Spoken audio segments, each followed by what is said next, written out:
Good afternoon, ladies and gentlemen, and let me welcome you to our initial launch of our in-depth review analysis of sports across our platform, emanating from the West Indies, but not restricted to the West Indies.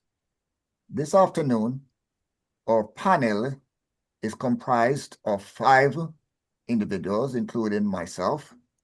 We have John Melbourne, sports journalist.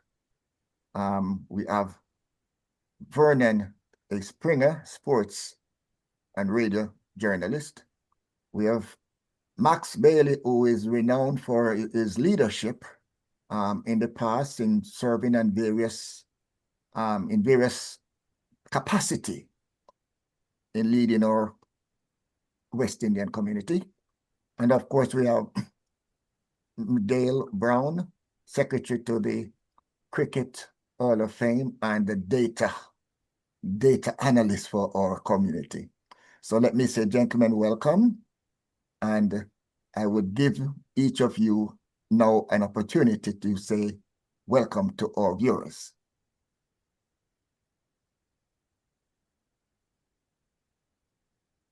Thank you so much, Trevor. And certainly, first of all, let me just say Happy New Year to the panelists and hope you had a good ringing in of 2026. And also to our viewers and listeners, wherever you may be, tuned in at some point. I hope you have a Happy New Year, a successful one. And of course, a lot of people say prosperity, but I like to say good health. And, making yourself a new person, going into a new year with maybe a lot of ambitious endeavors, and hopefully you can master most of them at the end of the year. But certainly, again, panelists, Happy New Year, and wishing you all the best going forward.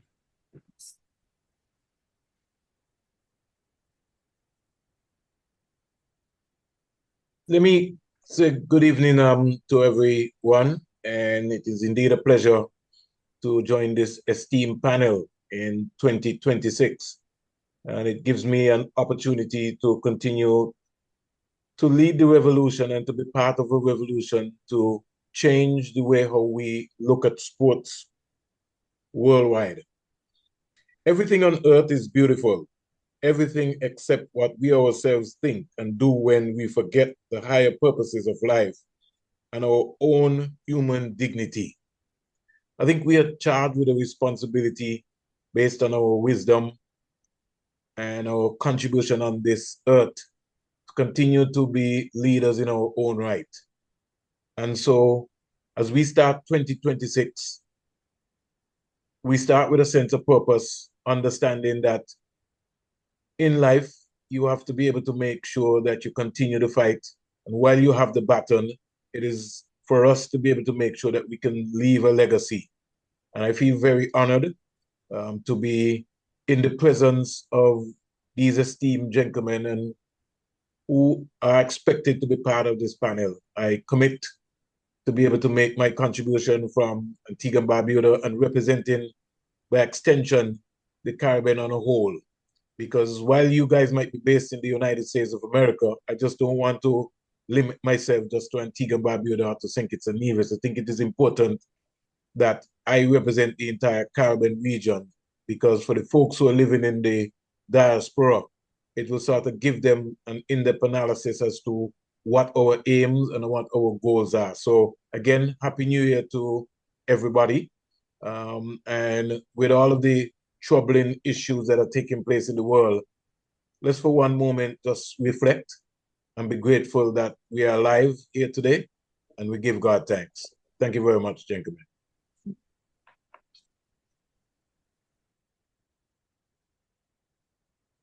Mas? Okay, let me say Happy New Year to my esteemed associates. And I hope this year will be our best year yet. I too am quite happy to be among you esteemed guys who know a lot about cricket and sports in general. And I look forward to contributing as much as I can. And I know that this panel is really something that's needed. And I think that if we, if we put our minds to it and keep going, we'll be able to make a lot of difference, not only in the US, but around the Caribbean, around the world. Thank you.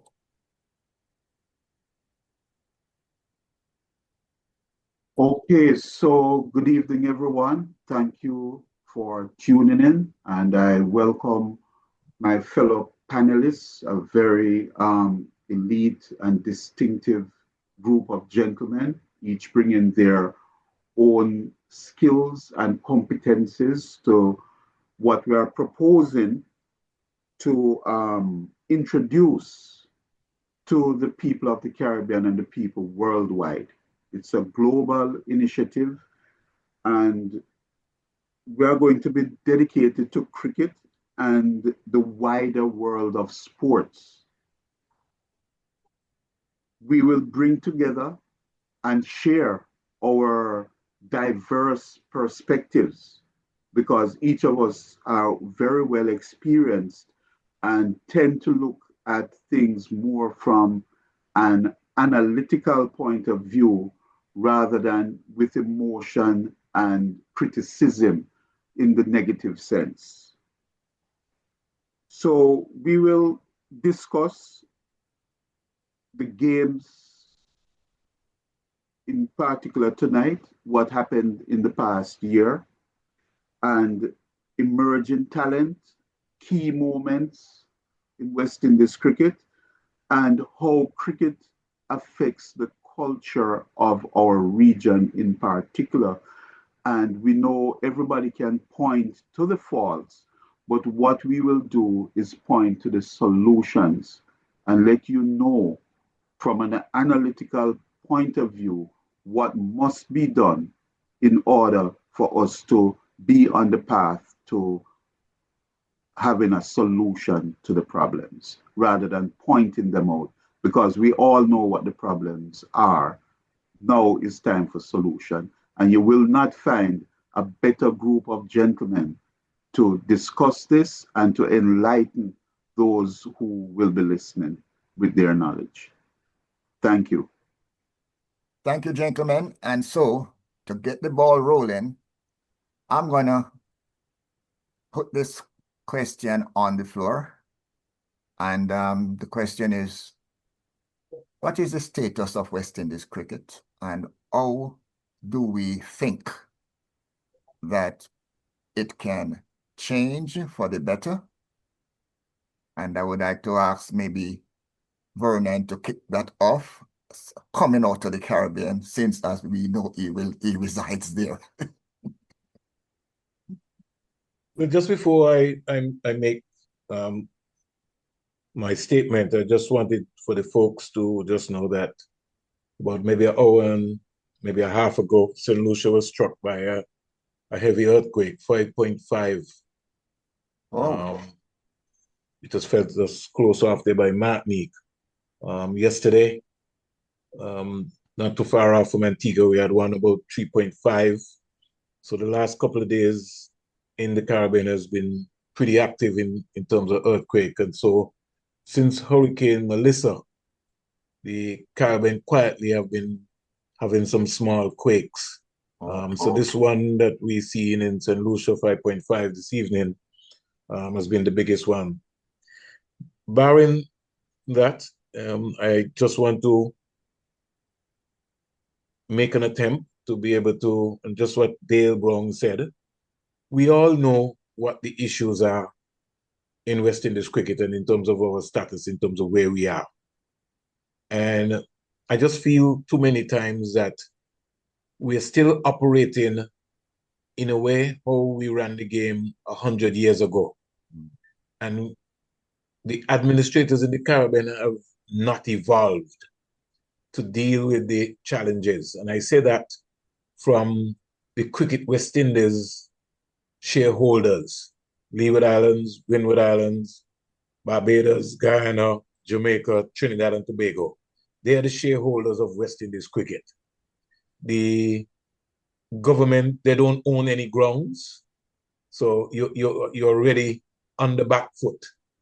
So it means that your job as the administrators of the game in the Caribbean is first to deal with the development of the game. There must be a development plan for boys and girls cricket, for women's cricket, for umpires, for match referees, for ground officials. That is your responsibility. So I have to go to John Brown and said, listen here, I would like to have 5 satellite academies. I have already spoken to Sandals in Jamaica, and they have agreed that they're going to give me, out of their budget, $750,000 towards the coaching staff of that academy in Jamaica, that satellite academy. So West Indies will be moving around. So when you go to CARICOM or when you go to the private sector, you would have already done your homework. So rather than just trying to take all of your eggs and have it in one basket, what you're trying to do is to be able to make sure that you can grow the game. I think the onus is on local territorial boards, be it Jamaica, Leewards, Guyana, Windward Islands, to develop club cricket. And in conjunction with the Ministry of Sports and Education, then you look to formulate a plan for school cricket, which would involve boys and girls. Outside of that, I think we will be coming back here in the next 5 years, and we still will be singing the same tune. Cricket West Indies is the only cricketing nation that is building from on top down. Because all we're concentrating on is that we're going to the World Cup this year and we want to win the World Cup. Because we think that winning the World Cup is going to make us look like we've turned the corner. So we want to win the Men's World Cup and the Women's World Cup. But the problems still remain in the Caribbean, where the women's game is not promoted. The women's game is not developed. Umpires are not developed. Match referees are not developed. So if you look on the global stage, we only have one international name, Dr. Sir Richie Richardson as the ICC match referee. So our last elite umpire, in Joel Wilson, is off the panel. But we don't have a pathway to say who is going to be the next umpire that is going to go across the aisle, or the next 2 umpires. Outside of Jacqueline Williams, who is flying the flag for the females, we can't say that we have a major plan. And so I think that it is important for us, and it is also important for us here on this panel. We know what the problem is, but we want to register it, that here is the solution. And the SosoFat network is providing a solution for you. So when we see what's happening with Junior Codlin in Jamaica, who's making a concerted effort to have a youth development program, but as the Jamaica Cricket Board stepped up and reached out to him and said, how can we help you? No. What we have is individuals indicating that they want power. They want to take back over West Indies cricket. But it doesn't matter who take over West Indies cricket. If we do not fix the base, we're going to remain in the same place. That's my contribution, Professor. Well, that seems to be the perfect summary I spoke about that we used to kick off our discussion and offer solutions. Okay, so John, would you like to have a crack at a solution? Granted that we have been talking about the problems for so long. A crack at the solutions. One of my problems with our cricket is, I think, our former players. And a lot of them criticize West Indies cricket. I have heard some of them saying they don't even watch West Indies cricket anymore. But I will always put forward to them, what have they done in the last year to help develop West Indies cricket? And when I say help develop, I mean probably going back to primary schools, to high schools, and lending a hand in the training and development of our young cricketers. And, you know, I think a lot of our former players, and I'm not sure why or how many are not or are involved, but, you know, it just disappoints me to hear the criticisms coming from them and not really hearing that they have been involved in helping X school or Y club in developing or under, I would say starting under 17 cricketers. So hopefully by the time they get to under 19, they're just about a finished product to move into the senior West Indies platform. So, you know, I am, to me, that is probably part of the solution that to probably help in the development of our cricket going forward, is some of these greats or former players start getting involved instead of criticizing. Okay. Brother Max. Okay. As I said the last time, that, and we must take this into consideration, we do have a difficult situation in managing what I'd call the federation, not the team. Because the team is the end product of, you know, we pick one here, you pick one there, you pick one there, and pick one there. We have to have a true federation across the regions. Nobody, and you know, according to what John said, I understand, but nobody's going to volunteer to do anything. Whether you're the best person in the world or you're the worst person in the world, it just doesn't happen that way. Because if I went to one school, for instance, and that school and did something for that school, of course it works for that school. What about the other schools? People are not going to volunteer like that. Unfortunately, I wish we were all, you know, that way. We could say, okay, we are former players, we have money now, we can do this. It's not going to happen. Somebody has to make it happen. And that's where management comes in. And I believe that the whole management structure of the West Indies team, and I call it the federation, that's what we're lacking here. You know, we have to speak with one voice or one accord. We're not going to do everything the same way, but we have to understand that we're building, eventually what we're building is a cricket team that can beat the world again that we used to do, both male and female.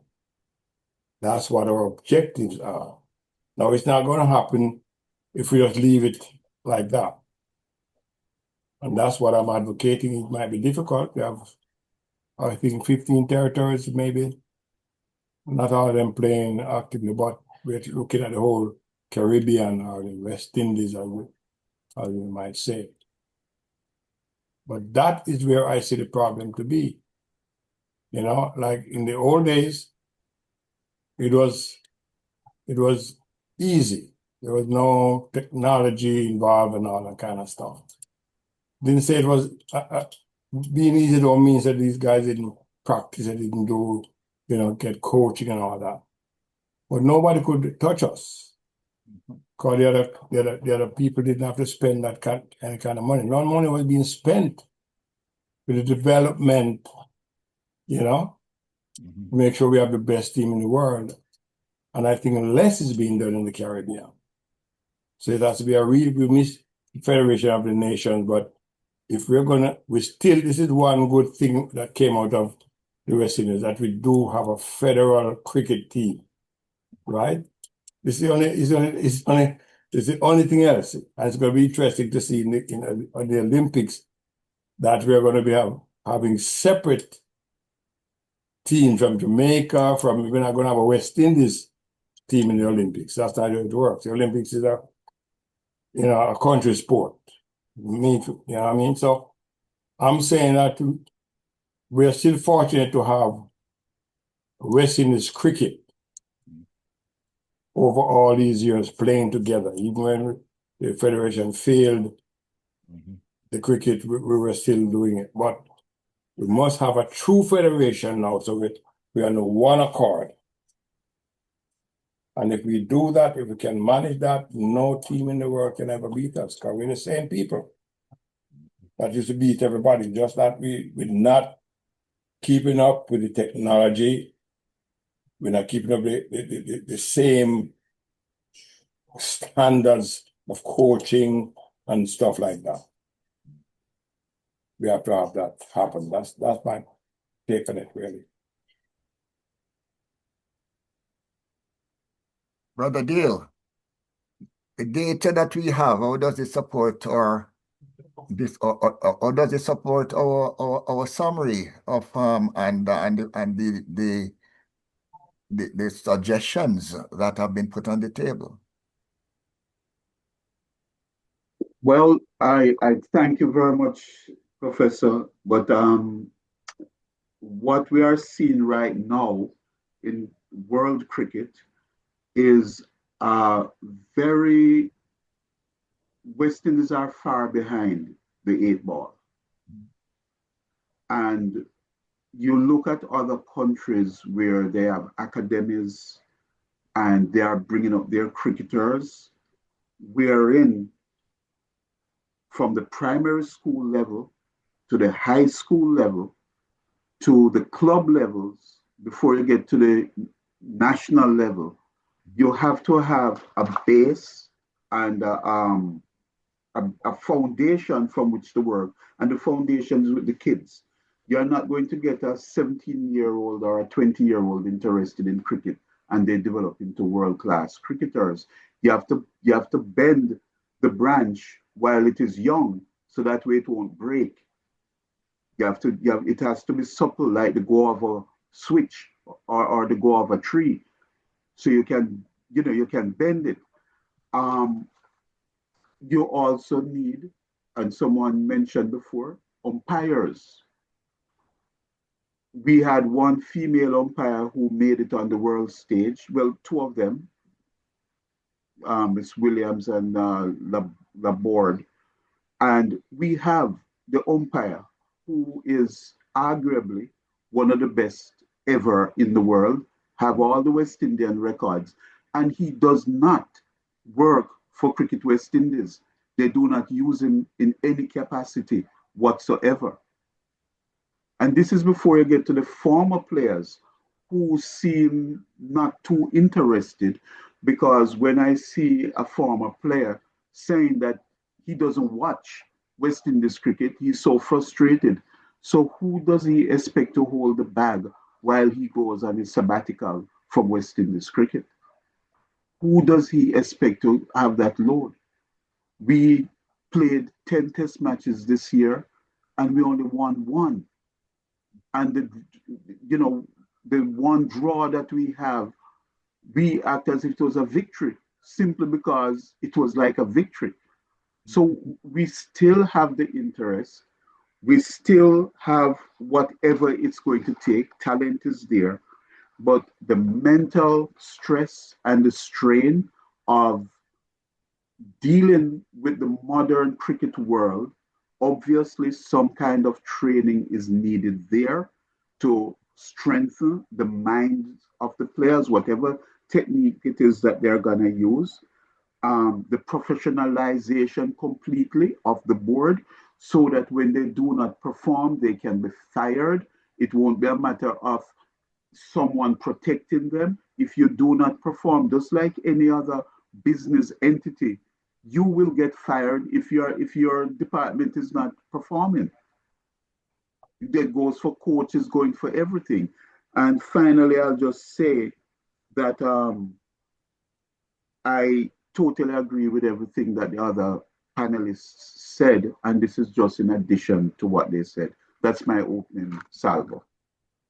Yes, well, cut the fat, as we say, let's get down to the bone. There has to be accountability. The question is, are we holding the management or the West Indies board accountable?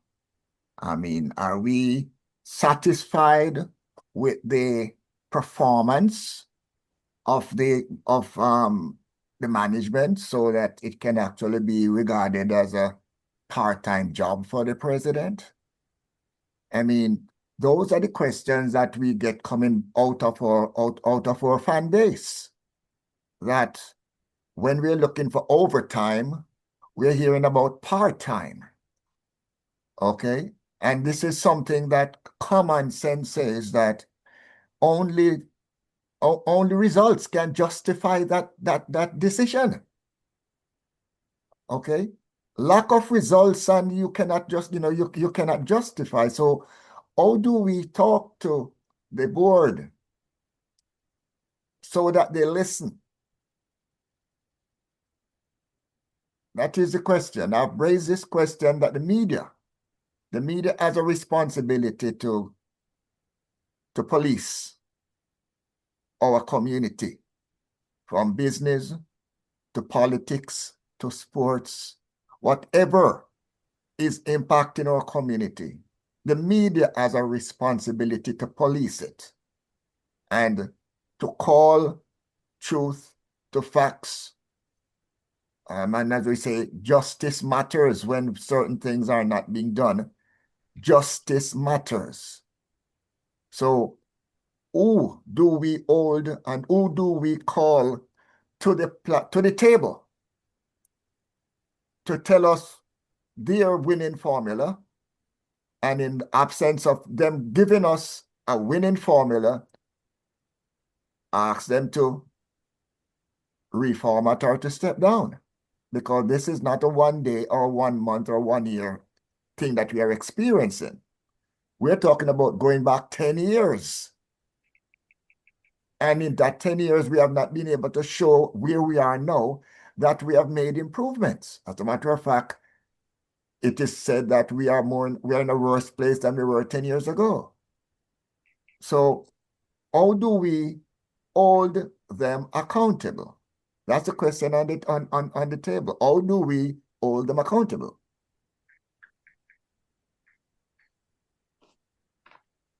John, Trevor, it is an interesting question which has been asked for a very long time. And when you have a public company, it is a sort of situation where it's almost like shut out. So although we as media practitioners have a responsibility to be able to try to ask some questions, the way how the status quo has been set up, you really don't get a chance really to quiz the people of who you would really like to quiz.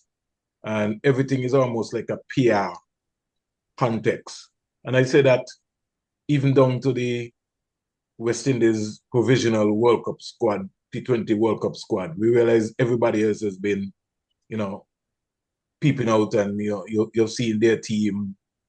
We still kind of holding everything close to our chests, even though we're not. And in the advent of social media, I found that a lot of our officials who are in the backroom staff for the West Indies senior team, I'm talking about the men's team, there's just too much back and forth in terms of what the social media is saying. So we almost like we are reacting. If Trevor SosoBone writes an article, somebody from the head coach, Darren Sammy, responds to say, oh, well, we haven't won in 32 years. That's Trevor SosoBone's job. Your job is to go out there and try and see if you can be able to win games. Your job is not to come to counteract what Trevor SosoBone is saying. And I quickly want to also make a point to what John said earlier in his opening statements when it comes in terms of the former players. There's a jealousy, per se, by some of the former players who allegedly, some of them were great and they were in a winning team. And when they look at how the world has evolved, or the game has evolved, and they see that Dale Brown is a millionaire, or became a millionaire from IPL, and they did not make that kind of money. They've sort of developed and as human beings, our egos have got a lot bigger than us, and they've just decided that, oh, they're not going to go and help the game. And that is why you heard me say, Trevor, in my opening statements, and I support what John said. How many of them, whether it is in Ghana, Barbados, Jamaica, the Leewards, Windwards, have gone and given back to the game, have gone and said, let me buy a bat for my primary school team, or let me take some time out and go. So everything right now, the word volunteer has gone through the window. So everybody, the former greats are matching themselves up against the present cricketers. If you want me, you got to pay me. And we just got to face the facts and panel. That is just how they're operating. And I know that from having to deal with the Antigua and Barbuda Falcons. Just to get Dale Brown as an ambassador, he comes with an agent or he comes with a manager, and this is what he wants. It's just the fact of life. Now, maybe one day, guys, panelists, we maybe might get big like that, where if somebody wants Professor Dale Brown to speak at something there, he's going to have to talk to Trevor, and Trevor is going to be his agent to say, well, if you want Dale, it's going to cost you $5. I'm just saying. But I like the point what John said in terms of giving back, because a lot of them, whether you like it or not, Trevor, somebody helped some of those greats. That's right. The community, the sacrifices that the teachers made, and the community, and wherever you come from, somebody helped you. Somebody helped me to come where I am today as Vernon Springer. Yes. So when you call me, even if I have an engagement, I'm going to stop, because it is because of the sport why I am where I am today, where I was inducted into the Hall of Fame in 2025. I could never, ever think about forgetting that. And when you sometimes feel that you're bigger than life, I think is sometimes a bit of the problem.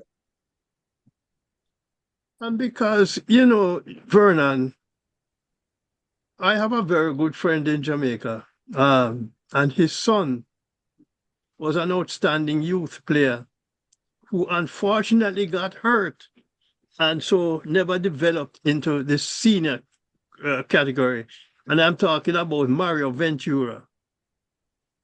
And his dad told me that it was George Headley who was coaching him, because George Headley lived up the street from them, and George Headley stepped in to was teaching him how to bat. So, you talk, and you mentioned the jealousy. Yes, that probably is playing a role, but then don't criticize who is coming along now, and you didn't help to bring them along. You see, West Indies cricket is in a state, it's at the bottom of the order now in terms of world cricket. And you, instead of helping to rebuild, you're criticizing those who are now trying to perform and help West Indies cricket. So yeah, former players have to step in.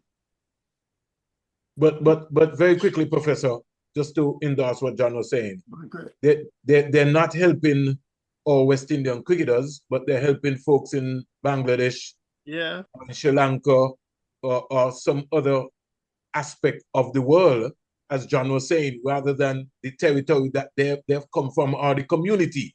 I'm not saying if the Jamaica Cricket Board didn't call you, you would have went to a high school in Jamaica, or you would have went to a high school in Antigua or primary school. I'm just saying, at some point in time, just go back. Just like you said, even just your presence of being a mentor, to just go and just stand up in the school and give encouragement. That's all I'm saying. And I support what you're saying, John. But we don't have that. What we have is a bashing. And so that is why it is important, as Professor SosoBone said, for us to call out all of these people. Because it makes no sense to come and to be critical. But at the same time, if you ask them, what have you done for somebody in Trinidad and Tobago? Like I see Derek Murray saying that the board should be abandoned. They should just dissolve the board, right? You know how much ignorance is taking place in Trinidad and Tobago cricket, and I have not heard anybody come out and decide that they're going to tackle what is happening in Trinidad and Tobago cricket. But everybody want to go for the top job. Just dissolve the entire cricket West Indies. Well, I think you first need to dissolve what's happening in Trinidad and Tobago first before you dissolve with cricket West Indies, because they are also part of the problem.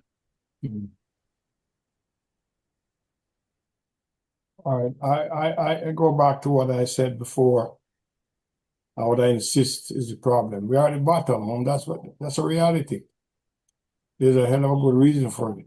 Now, I come back to management all the while because that's my forte. That's where I studied, in addition to whatever else I did. But I know one thing: nothing is going to happen voluntarily, especially today. It's not going to happen to the extent that we need it. Even if one or two people did it, it's not enough. Now, if you want all these guys to take part, you're going to have to pay them. It's a simple thing. You're going to have to get them into it's never going to be any volunteer stuff again. People want money. You guys say, you see it all around you. And it's not just ego, it's a fact. Why should I be giving away my time then for free? And when all these guys that I develop are going to make $1 million next year. So that's human nature. The point is, if you set up the system, and like I admit already, that's a very difficult system with all these little poor countries, with all the different egos and insularities, which is quite normal. Insularities and, preferences, all of those are things that are normal things. We have to say, listen, here is the system that we must set up. All the countries must come together and say, we are going to set up this system. We're going to fund it. And this will include getting all the former cricketers to get involved. But you're going to have to pay them. It's simple. It's quite simple. It's not going to be a free thing. A man not going to volunteer to do that more than once in a while. This is going to be a system where these guys are gainfully employed and they have no choice but to perform and to do the things that they know they should be doing. And they're out there trying to make money too. Can't blame them. Where are they going to get time to volunteer? So, but you have a system that demands that this is what we're going to do. This is what the system we're going to set up. And all these guys will be involved. They're going to get paid. That's where we have to go, gentlemen. That's why we're at the bottom. All those other countries are one entity. They're one landmass, right? And they're rich. We have, like I said, 15 landmasses, and they don't make one. Look what it is. Let's face it. When you look at what it is, management must take, preference over everything else. All right? The system is what will work. You have to have a system that works. And we can't wish that. Right? We got to get it and we have to fund it. So therefore, that's what I'm advocating all the time. Once we do that, right? Management by objectives, then you start from the bottom, Everybody going to be involved, everybody going involved, but there's a system that everybody's following. Coaching system, payment system, whatever. You know what I'm saying? So that's what I see the whole problem is. It's not going to happen by itself. We're not going to wish it to happen. I wish we could. So I don't know how we're going to influence that kind of action because I even understand that the current president,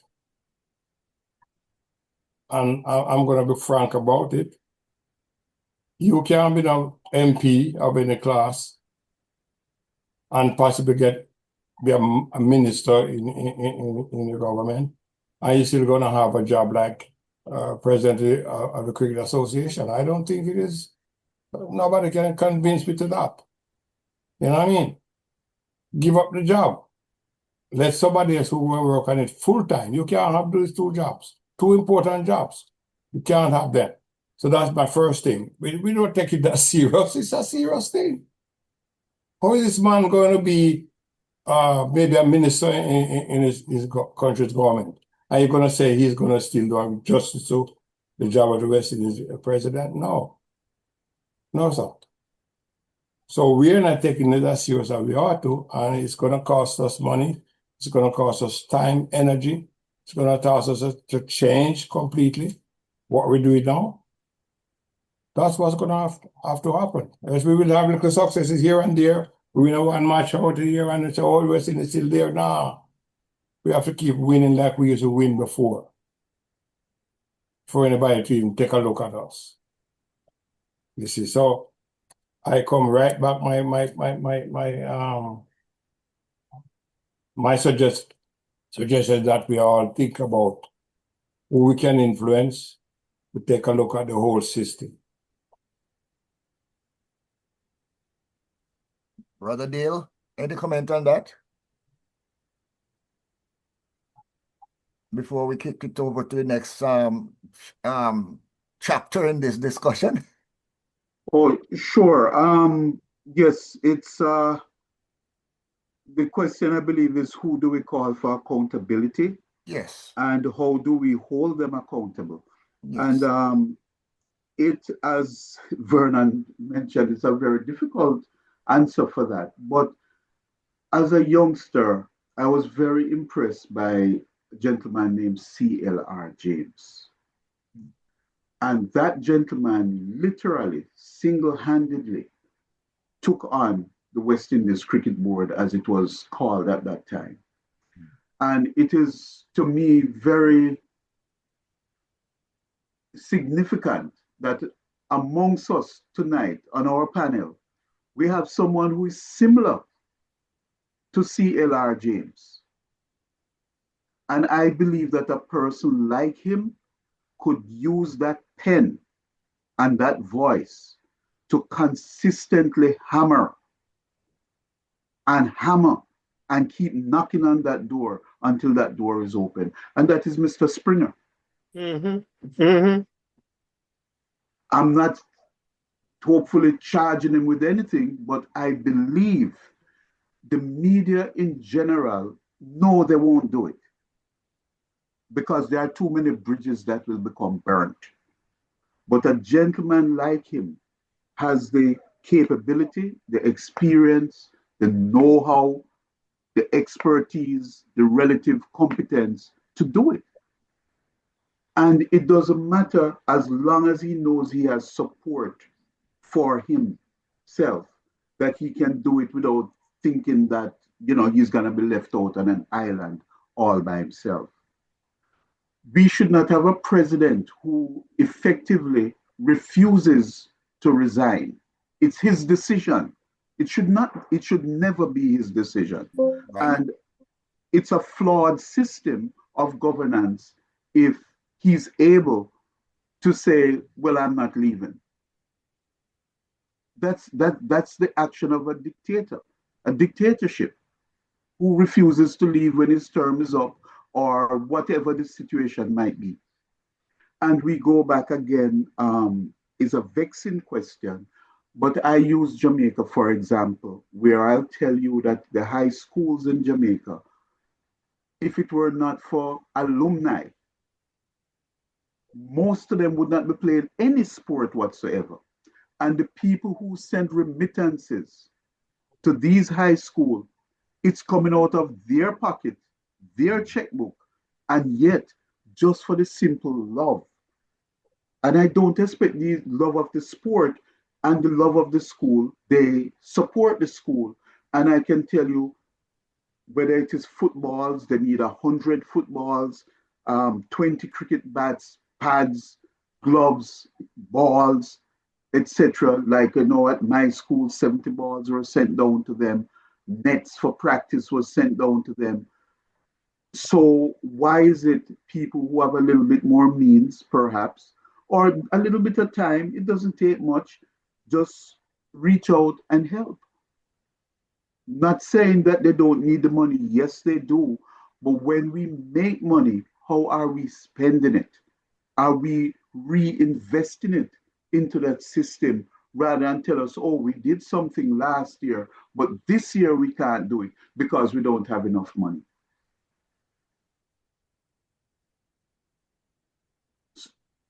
Even with your situation, even Dale, I look at a Steve Buckner, and Steve goes down to Jamaica and spend time coaching under 14 cricketers at his high school.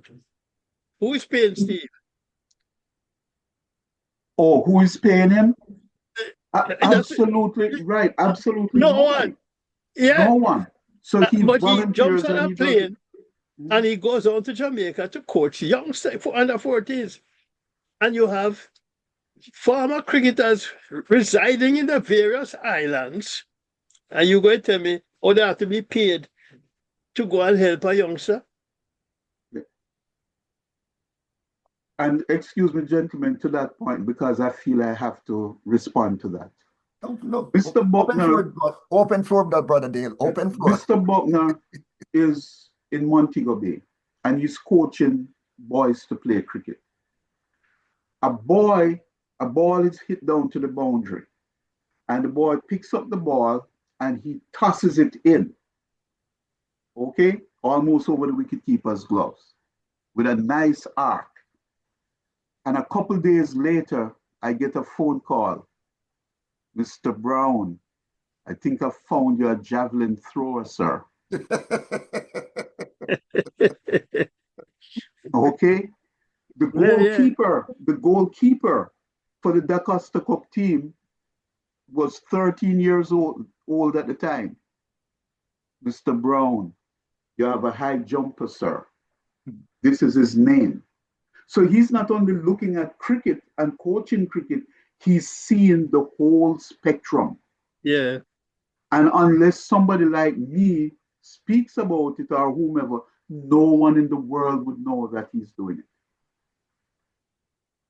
And he does it without any fanfare. Mm-hmm. And we don't expect anybody to be like him, but there's no limit to what anyone can do, no matter how small it is. Mm-hmm. And if it wasn't for the old boys, a lot of these schools would not have any cricket being played there at all, because the local boards, as mentioned before, are not involved. There seems to be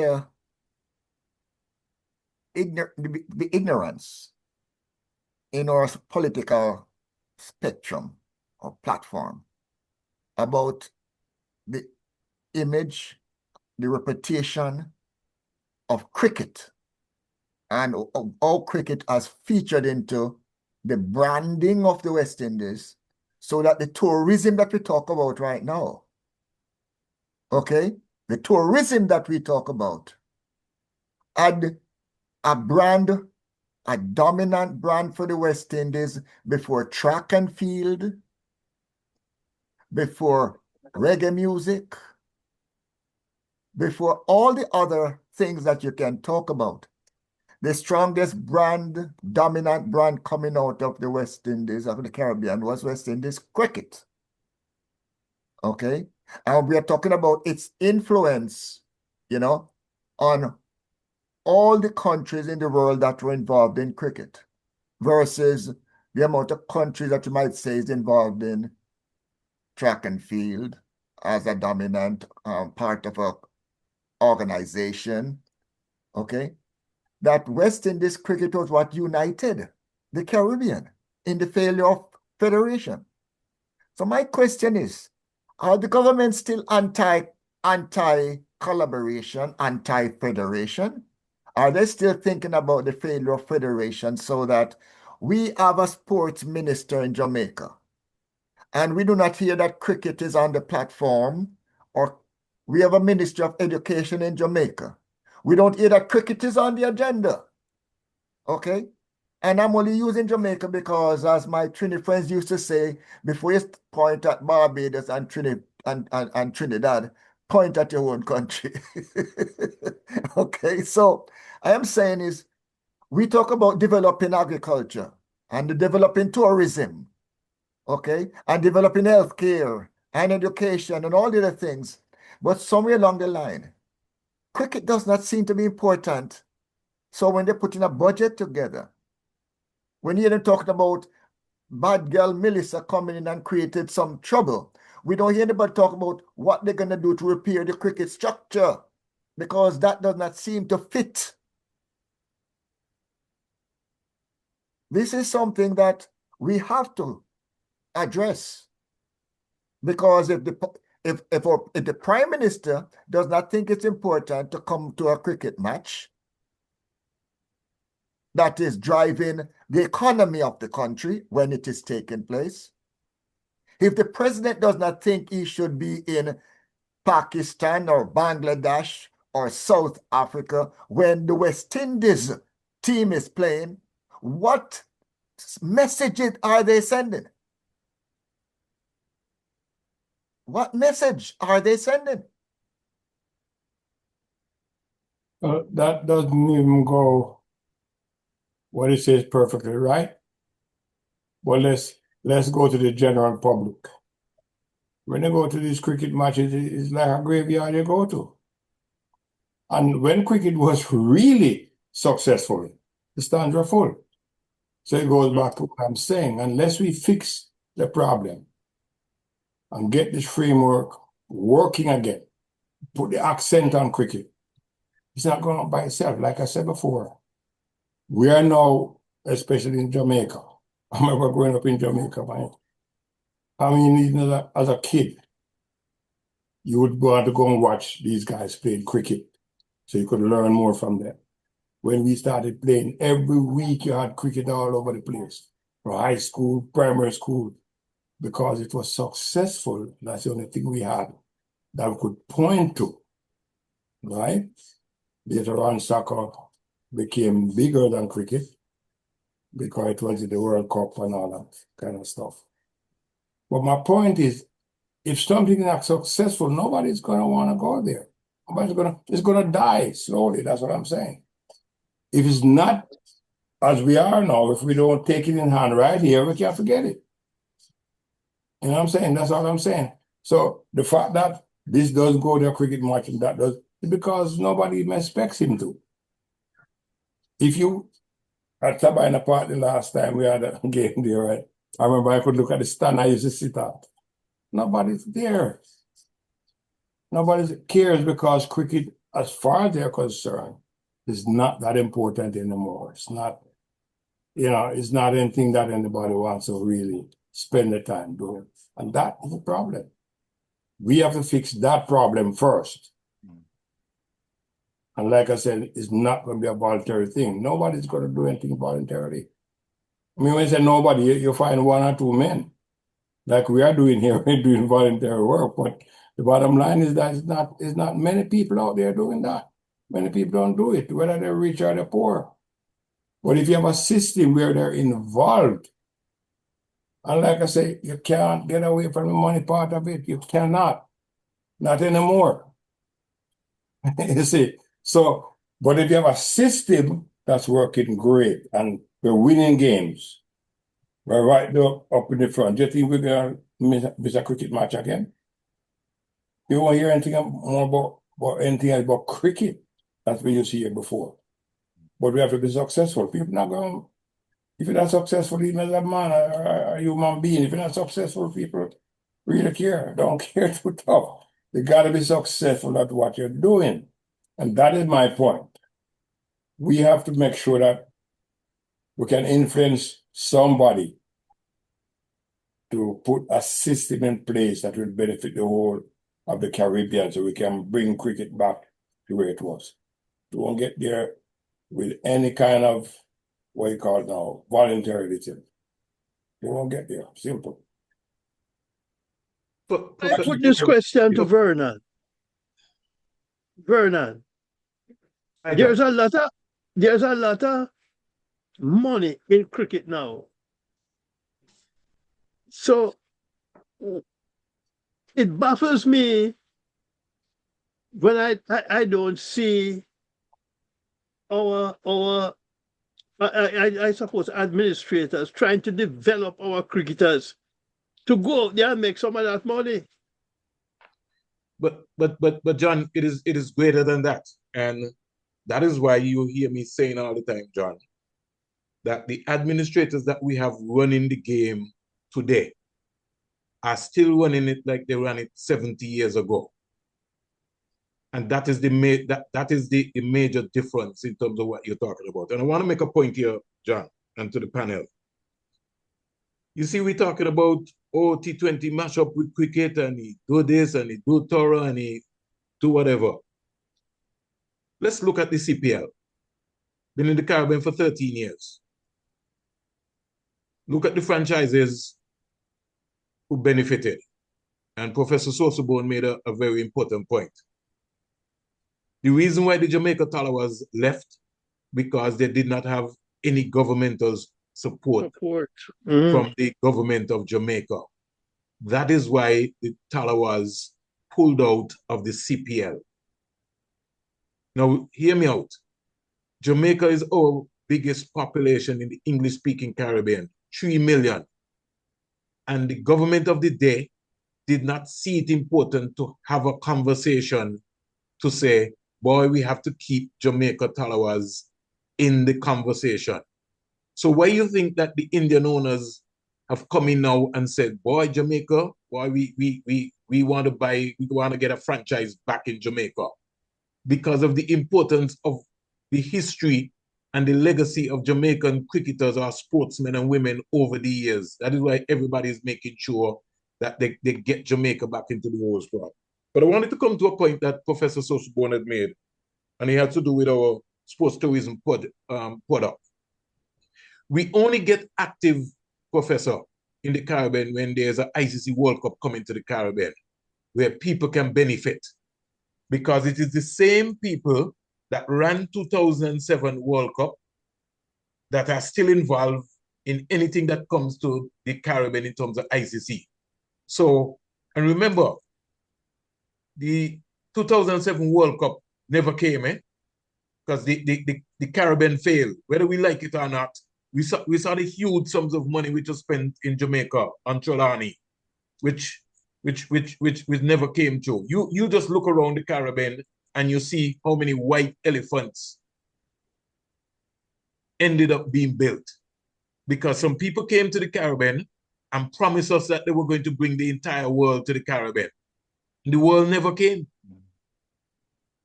If I take you guys back, you remember India got knocked out early? You remember countries who had paid huge sums of money for Indian matches? You remember we had empty stands for those World Cup games? Because everybody was saying, oh boy, the Indians, them gonna bring this, and the Indians in this group. And they made the Caribbean government spend these huge sums of money to build all these big stadiums, when we all know, Professor John and SosoBone and Dale and Max, that the Indians don't travel. The only people who travel when it comes in terms of cricket is Australia and England. Yeah. Those are the only two cricketing nations that travel. Indians don't travel. Only now Indians are traveling because they live in the United States of America and Canada, and it's kind of close to them, so they will maybe kind of come down, but they're not going to come down in Jones like the Barney Army. There's 25,000 fans in Australia right now for the Barney Army. Every time the Barney Army is coming to the Caribbean, you know for sure that they're walking with close to 10, 15,000, 20,000 people are going to be either going to Barbados, going to Jamaica, wherever and in fact, England determines where they play, because they know that that's where their fans are going to go. I was coming down to the sports tourism aspect to talk about how our administrators, John, have not evolved. If Dale Brown gets a contract tomorrow, John, to go to the IPL to play for the Mumbai Indians. Cricket West Indies gets a piece of the pie. Jamaica Cricket Board gets a piece of the pie. Dale, who you play for? Which club you play for in Jamaica? Dale, which is your club in Jamaica? My club would be the Montego Bay Cricket Club. All right. So the Montego Cricket Bay Club will also get a piece of the action from IPL. So every West Indian IPL player that you see go to India to play. The board, Cricket West Indies, the local board, and the club that Dale plays for benefits. Same thing if he goes to South Africa to play. Same thing if he goes to Big Bash to play. Because it's a business, right? But just like you said, Professor, are we marketing that? Have we come out and indicated how important it is that Stephanie Taylor, who is still playing cricket, can encourage a young 13-year-old that if she puts in the work, that she too could be a Stephanie Taylor and she could be earning money right now? Have we marketed that? Have you heard Cricket West Indies come up with that plan or highlight those things? Those things are not happening. So when Max was saying that nobody goes to watch cricket, look at the CPL games. They're almost near sold out for almost most of the games that you see go around, right? Because you have a different mentality and you have people who understand, who are going to go out there and who are going to also market the game. The other thing is that we're competing against each other as small countries. So I say that where we need to have a conversation. We have about 9 international venues in the Caribbean. Some venues have not hosted international cricket for a long period of time and will continue to struggle. And it is a huge burden on the governments in the respective countries to having to maintain that facility and still trying to see if they can wait for international cricket based on how the whole cycle is going. But I want to support what you said, Professor SosoBone. We as journalists must have a deeper sense of conversation about sports in the Caribbean and how best we can share our best practices. Jamaica over the last 5 years, 5 to maybe 10 years, have encouraged a number of countries, including Antigua and Barbuda, St. Kitts and Nevis, Dominica, to send their athletes to Jamaica to train under tutelage of excellent coaches and not go to the United States of America's collegiate system, which sometimes burn out some of our athletes. So you have young athletes from British Virgin Islands, from Dominica, from Nevis, from Antigua, who are studying in Jamaica. And while studying in Jamaica, they are applying the craft. You have the guy, Zarnell Hughes, who runs for Great Britain, from Anguilla. Is in Jamaica that he lived. I could talk about a Kim Collins. Kim Collins lived in Jamaica, married to a Jamaican lady. His wife is his coach. I could talk about the Daniel Baker Bailey from Antigua and Barbuda, who lived in Jamaica and was training. So they are success stories which we are not highlighting. And Jamaica is a model. Why all of these coaches from all over the world come to the boys and girls champs in Jamaica to seek to get athletes? They got a brand. So it's just for us to have a conversation or to get the necessary people, just as Max was talking about putting a system in place. We're not beyond putting a proper system in place for the cricket. What we need is people to think outside of the box and not just put up 6 stumps and say, oh, we want to have a cricket game. And 40 years ago, people just used to come to cricket. The world has evolved. Young people, they go to a cricket game, they don't know that John Melbourne make 100. All they know that they took their friends to a cricket game and it was an event. They went there and they had a great time. It was about a party, but they took 50, 60 of them went to a cricket game and they gone to watch the game, right? The change, the mindset has changed in terms of young people. So we have to evolve and change with that too. Professor, when I start, I can talk all night, right? Because I get passionate. There will be situations where it is necessary. Yeah. No, I was just saying that I get passionate in terms of I hate the word can't. I don't use can't. I know that we can get things done. You know, but you know, and simultaneously, why is it that in the history of our islands and in the history of the West Indies, cricket history is not on the subject? Why it is not on the schedule? What type of history do we value if cricket is not a part of the studied history of the West Indies, of Jamaica, and of the various islands? When it is our biggest brand. Do our people understand the purpose of why we dominated cricket and the causes to what we were fighting for? You first, there was a cause, there was a purpose. As small as we were in the Caribbean, we were supporting apartheid in South Africa. And most people decided at that time, the Black Power movement, that we were standing up with our brothers and sisters in South Africa.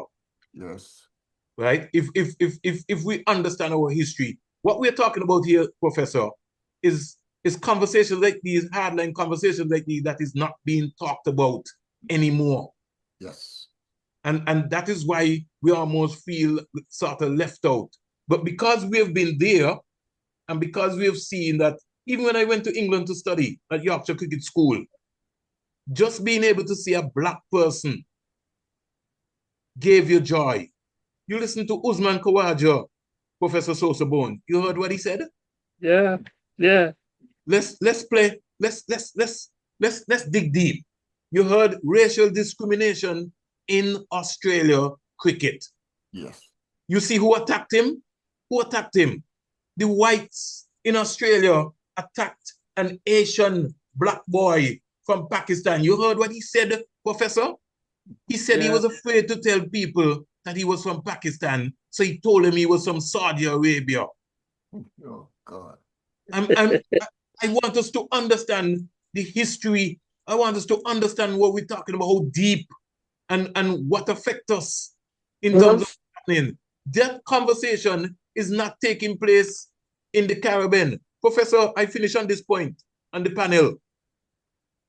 You know that when we started to play cricket, 1927, 1928, when we traveled by ships, you know our Black brothers, while going on the ship, could not mix with the white men.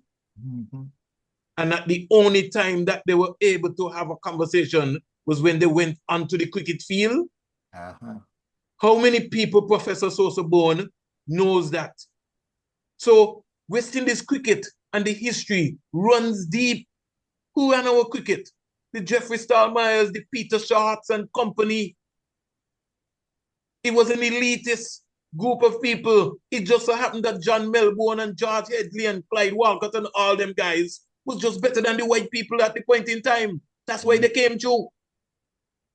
But the elitists, if the elitists felt that they were better than John and company, we would not have had no John Melbourne and Maurice Foster and those guys. It's just that they just was not good. It's deep. A lot of things what's happening to us now, Professor, is almost like karma, you know. Because some of those same people are still around our cricket as we speak today.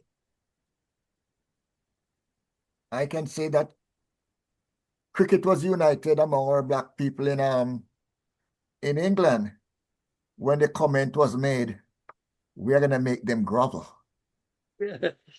But you talk about his history, you know, Vernon, and teaching your history. I go to high school in Jamaica, and English class I learned about Longfellow and Wordsworth and that. I come to college in America, English class, and the first paper I had to write You know, my English teacher said to me, she said, I want you to write about Claude McKay. Mhm. I said to myself, who the backside is Claude McKay? Only to go to the library and see that Claude McKay was a Jamaican. But they don't teach that in Jamaica at the time. Are they teaching it now? I don't know. No, they're not. No, they're not. But I mean, look at this.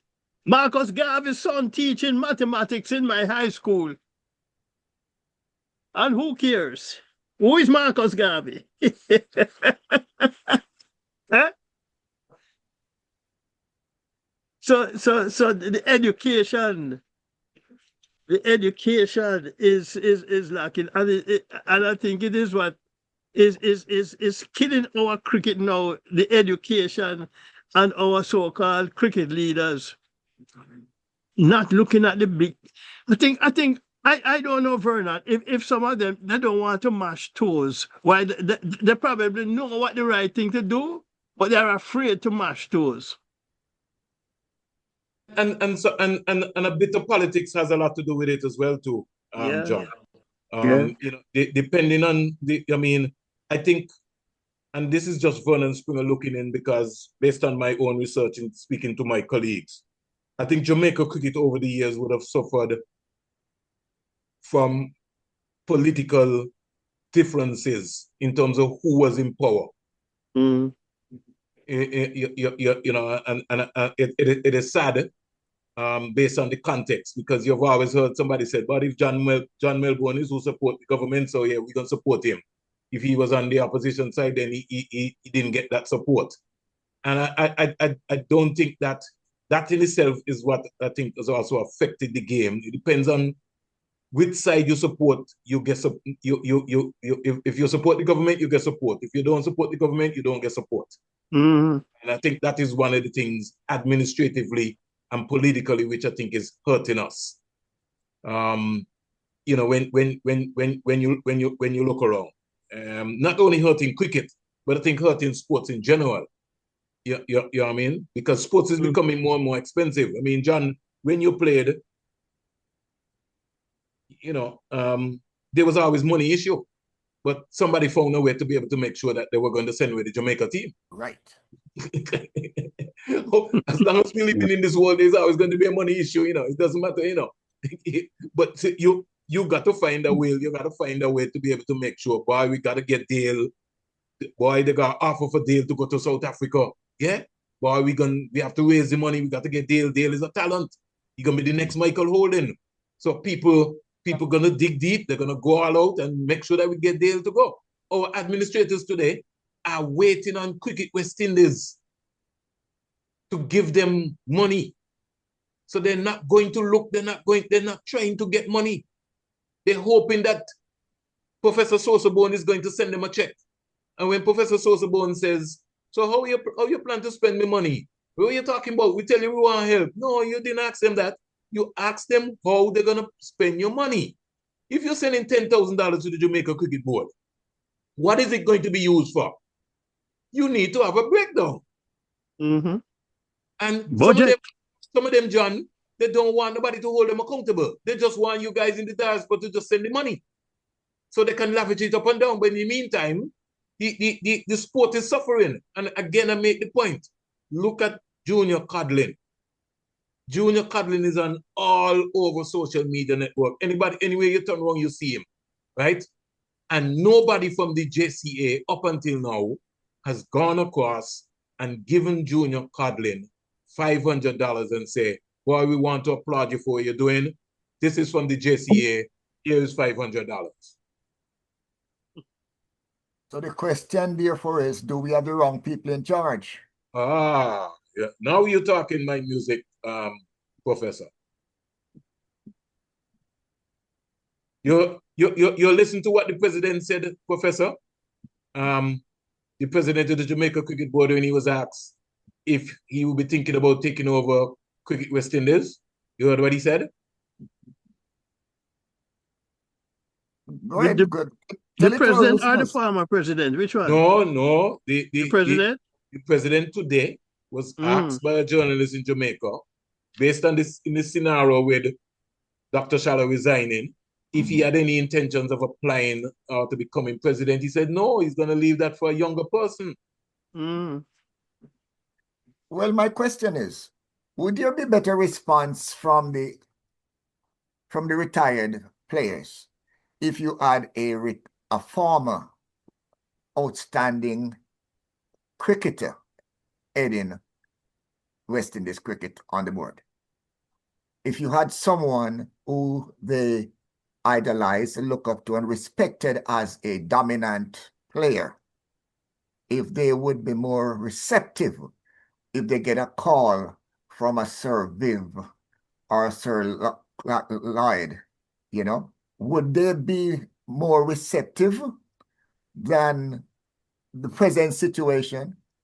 And also in regards to the image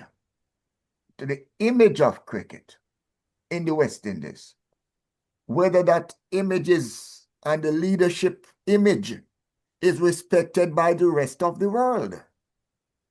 So when you make a call, do you get a response? Because nobody knows you. Or you are not occupying a high perch on the ladder. Okay? Because on many occasions we say it's not who you know, but who knows you. Yeah. Well, to that point, Professor and panelists, nobody knew CLR James. We have come from a very far place, and our recognition at the beginning, it was very, very difficult for a black man to play for West Indies, much less captain the West Indies team. Yes. And so even when you had a Larry Constantine, who should have captained the West Indies team, and in fact captained them when he was on the field, but officially he was never the captain. Never. And we're talking about the 1930s. George Headley, the only time he got to captain a team is when Jamaica had to collect money to send for him in England, to bring him back at 43 years of age to play one match or two matches, and they let him captain the team in one game. But thanks to Larry Constantine and CLR James, they got Worrell in there.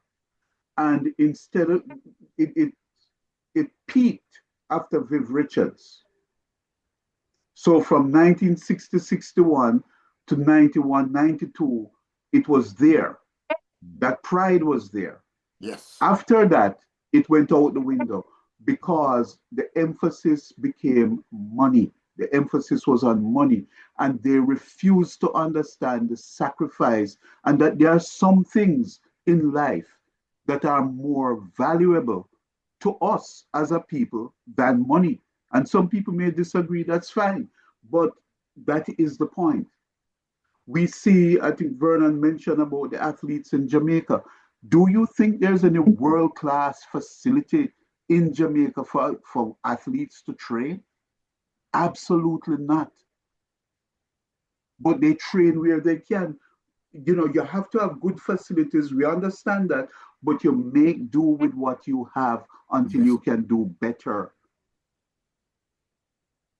The athletes that stay in Jamaica and that come from other places in Jamaica, they come and they attend high school in Jamaica. Some of them come and they attend different training camps there.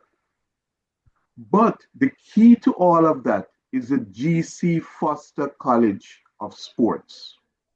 They churn out coaches. And I believe they are the only school, or they were the very first school of their kind in the entire Caribbean. And I don't know if there's another school that can match them in what they do. So back to the, I think it was Mass who was speaking about federation and a system. There should be a G.C. Foster at the equivalent of a G.C. Foster spread across the Caribbean. maybe 3, 4 of them, where you can churn out coaches, cricket coaches, track and field coaches, whatever, football coaches. Because when you look at like the IAAF or World Athletics, you get certification from them. You can go anywhere and coach in the world. You want to be a football coach, you have to get proper certification from wherever. You have to get proper certification to be umpires. But all of these things are now political, and we do not teach our legacy. And yes, the former cricketers perhaps can help us. But when you look at where we're coming from a man like Sir Frank Worrell, what equivalent do we have of him in the Caribbean now, today?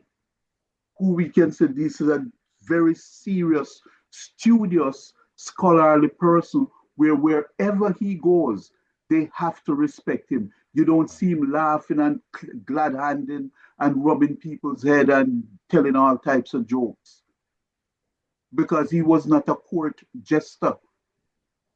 He was a serious man. Okay? Clive Lloyd, great captain. And they say he was basically a bully. He just threw the ball in somebody's hand and they win the game. And we sit back and we don't push back at them and say, what are you talking about? This man was a great captain. Vivian Richards, a great captain. Whatever measurement, you only can go by performance. And to say that it's only because someone is taller than you, that's why they jump farther than you, is doing a disservice to that in person and their intelligence. And they disrespected West Indies cricket all along. And we sat back and allowed them to do it. We sat back. You know, we have the greatest cricketer that ever lived. Everybody says so. But now you're going to go, and because somebody played twice as many matches than he played, you're telling me that he's greater than him, and not understanding you cannot use cumulative statistics that is based on amount of opportunities to say one person is greater than the other. But we sit by and we listen to that nonsense. We sit by and let them say, oh, our cricketers need money. But if you look at the money the West Indians make and compare to the Bangladeshis, the Pakistanis, the New Zealanders, they don't make any much more than we make, our players make. They simply don't. I see Khawaja retire. He's 38, 39 years old, and someone is saying, oh, a test player retire, as if somehow that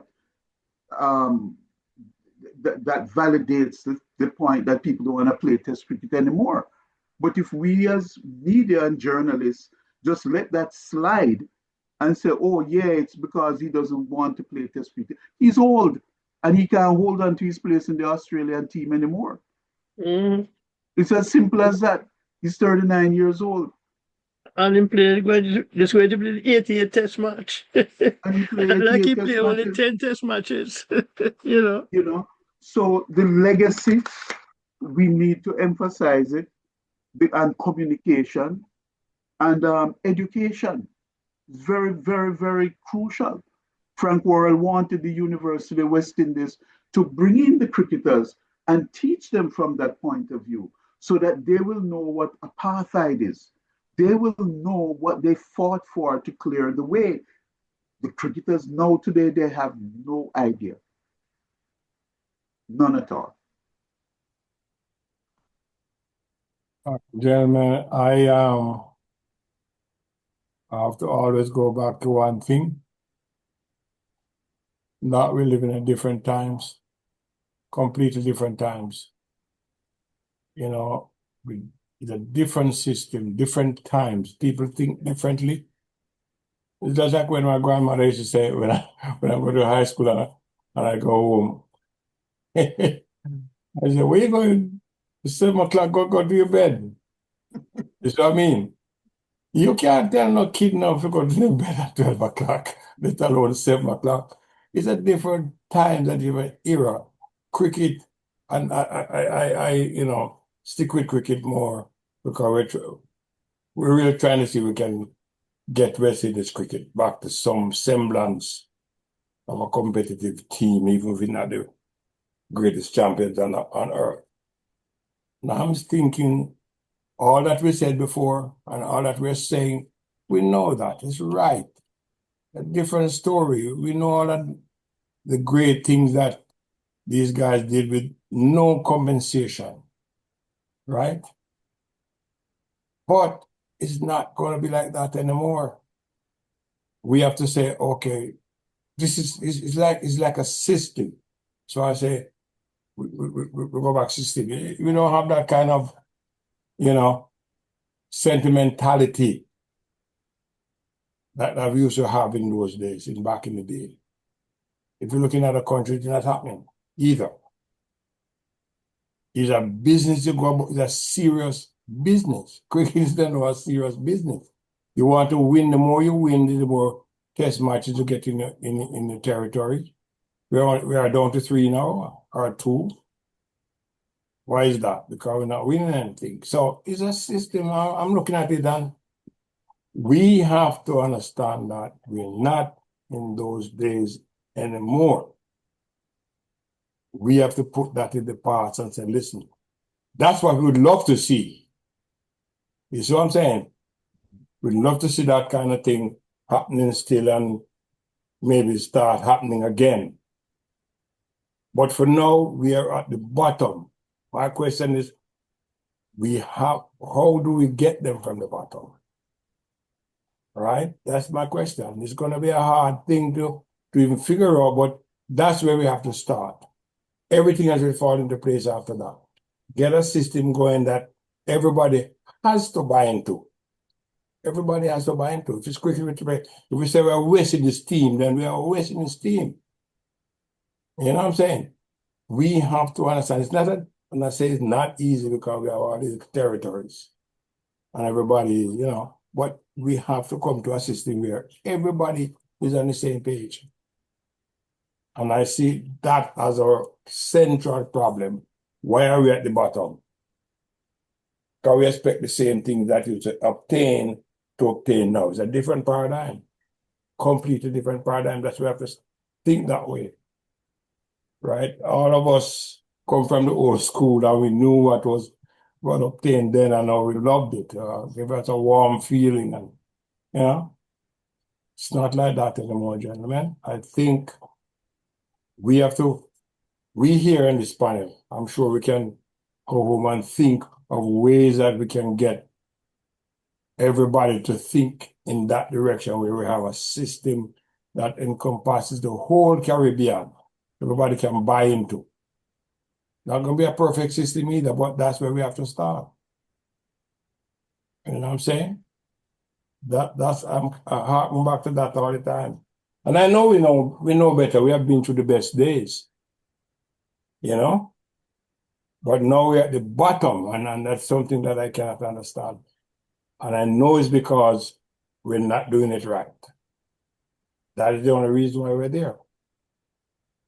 It comes down to leadership. Yes. And I think, a revolution starts with a leader, Well, and as soon as somebody comes along and can point everybody in the same direction, I think we can, and I'm saying we're going to get back to the very top, but we can become very competitive again. Yeah. Well, whatever way we have to do, but I'm only saying it is something that the whole system has to buy into. You know what I mean? John, Well, and Professor SosoBone, I listened to Max about the system. The administrators who are outdated are the ones that are holding back the growth of sports in the Caribbean. Well, of course, everything comes into one. We don't know who the administrators are going to be. No, it's not everything coming here. But the administrators can't be on themselves. Let me repeat again, Max. Go ahead. The administrators in the Caribbean are the ones that are holding back the growth of sports. Mm-hmm. Because for them, it has become a retirement plan where whether it is athletics, volleyball, or cricket, they use it as a vehicle to look after their friends and family. That is why the discussion that we're having here tonight is the problem. Because it is not that we don't have talent. It's not that we don't have people in the diaspora who want to help. The administrators want to continue to run their boys' club and run their racket at the expense of the athletes. That is the major issue. But because of the way the system is set up now, and I'm saying the administrators, they are just one person. They're just persons. If you have, all right, if you have a system, you put the right people there, kick the ones out that are no good. But if the administrator shouldn't be the one who make all the decisions, they should be the one, if they're going to make decisions just to suit themselves, then that's where we are. We can't be saying, all right, then, Jamaica not doing this and Trinidad not doing this, because we all on our own trajectory. That's what I'm saying all along now. I'm saying that if you have bad people, kick them out. They shouldn't be sitting there because we know that they're the problem. As you said before, we know that they're the problem. Now, what do we do to change that kind of trajectory? Because that's what we're doing now, Max. Oh, that's yeah, what I'm saying, that we have we have hypocritical people who know what the problem are, but is not calling them out. That's what I'm saying. I continue to say all the time. Well, that's what we're doing. Okay. So system can change if club, and let me make the point, Max, because you're saying that sometimes you want to move people. Members have more say than clubs in the various organizations around in the Caribbean. How is that possible? Because they brought in all their friends to be able to vote for them. So the clubs have no say. Because of the system, Vernon, that's my point. The way the system exists now, that can happen. That's what I'm saying. It comes down to the fact that you have to have a system where nobody can go do this or sabotage the system because he's in charge. No. And that's what I'm saying. We can say, okay, fine, this is that and that. If we don't have a system that get rid of that kind of thing. You know what I mean? How are we going to do it? I will think about it, and we can all think about it, or we can start suggest. But I am saying what you're saying, I know that you know more about all that than me because I don't know these guys. But you shouldn't be able to do it. That's my point. My point of view, might cut the fat and let's get down to the bone. We have a problem and we talk about a surgery. Right. Not a band-aid on the problem, but a surgery. So we call for the resignation of the entire board and let them tell us why they should not retire, show us why they're not retire, let them explain to us the system that they have in place that is gonna solve the problem that we see while we are calling for their retirement. That's my point. Okay? Let them justify their position going forward. Okay? It doesn't mean that they might all retire, but if you do not challenge and hold them accountable, then they think everything is fine. Right. Listen, we win 1 out of 10 and they're comfortable with 1 out of 10. Right. And we say no. Why should they be there then? Because they think that we're satisfied with 1 out of 10. Any business that you have failing, from the CEO to the last worker, anything should be fired. And the system you are failing this badly. So that is my point. You shut the store, you shut the store and you reopen under new management. Exactly. It's how business operates. Everyone has to go. Yes, get rid of that. Yes, but gentlemen, also remember that they have had suggestions, recommendations of the very same thing that we are talking about, that they dissolved the board. And that has been going on from PJ Patterson coming up to Don Webby, who died the other day. We're not really saying anything new. And as I pointed out before, the system of governance is flawed. And actually, it is worse than where we are coming from in the 50s, if you think about it. Because before, we could point to the plantocracy and say they are the ones holding us back. Today, we are pointing at people who look like us, talk like us, come from where we come from, And they are the ones that are holding a gun to our head and say, no, you can't get rid of me until I feel like I'm ready to go. So the people don't, the power is not in the people's hands. And when people do not understand their history, they are bound to repeat, if not do worse than they did 50 years ago. Oh. You have to know that history. And that's why you have to demand that these guys live up to a higher standard. Yes. Okay? My niece is telling me how smart she is. And I'm saying to her, you're nowhere near as smart as your great grandfather. I don't care what degrees you have. It's a matter of opportunity. And when the child understands that and hear you speak in that manner about the great grandfather, they dare not disrespect and say, oh, but he didn't have a college degree. I'm the first one in the family to have one. And we sit down on those type of laurels. And that is why, gentlemen, in Jamaica, when we give out our order of merit and our order of distinction and our whatever, we go up to a man just like us and we say we are independent. But we go up to a man just like us and we bow in front of him. And when he puts the stuff around our neck and hands us whatsoever, we walk backwards until we are a certain distance from him before we turn away from him. And you're going to tell me we are free in our minds? You're gonna and when we understand that that has a deep part, plays a deep role in our psyche, where we somehow feel we are still inferior to people, and the only time we feel to their equal is when we also have $1 million in the bank account. That's the only time we feel equal. But truly, I think it's Nina Simone who sang a song, I wish I knew what it felt like to be free. Oh. And we don't, because we're still copying. We are still copying.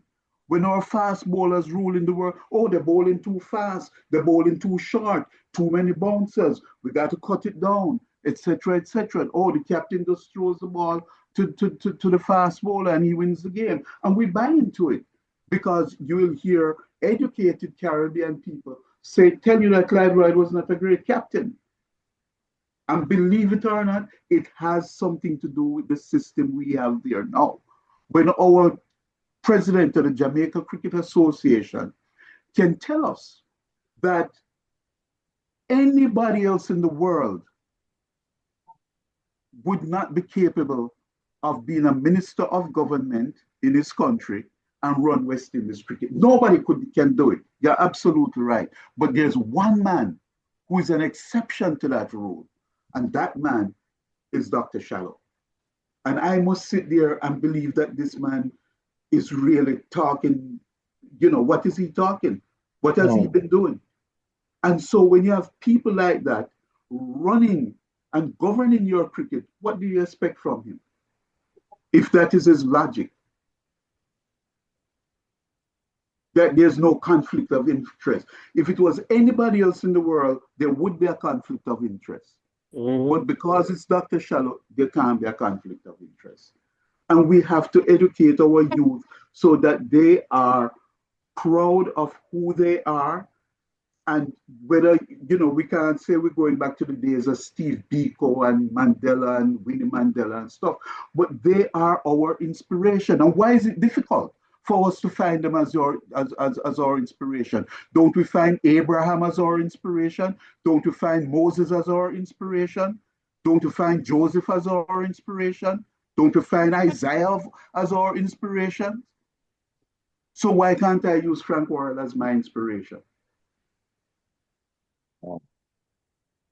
Gentlemen, I think that was the closing comment for our community. We have our own inspiration among us, and we have to make sure that that is passed on to our children.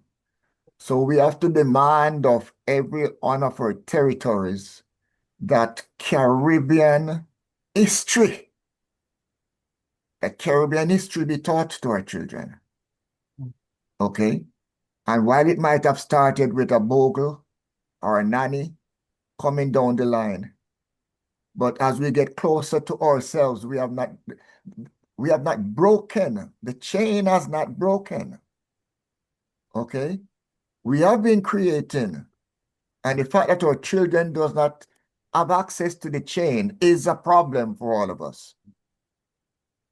So let me say thank you for this excellent address, because this is the first look.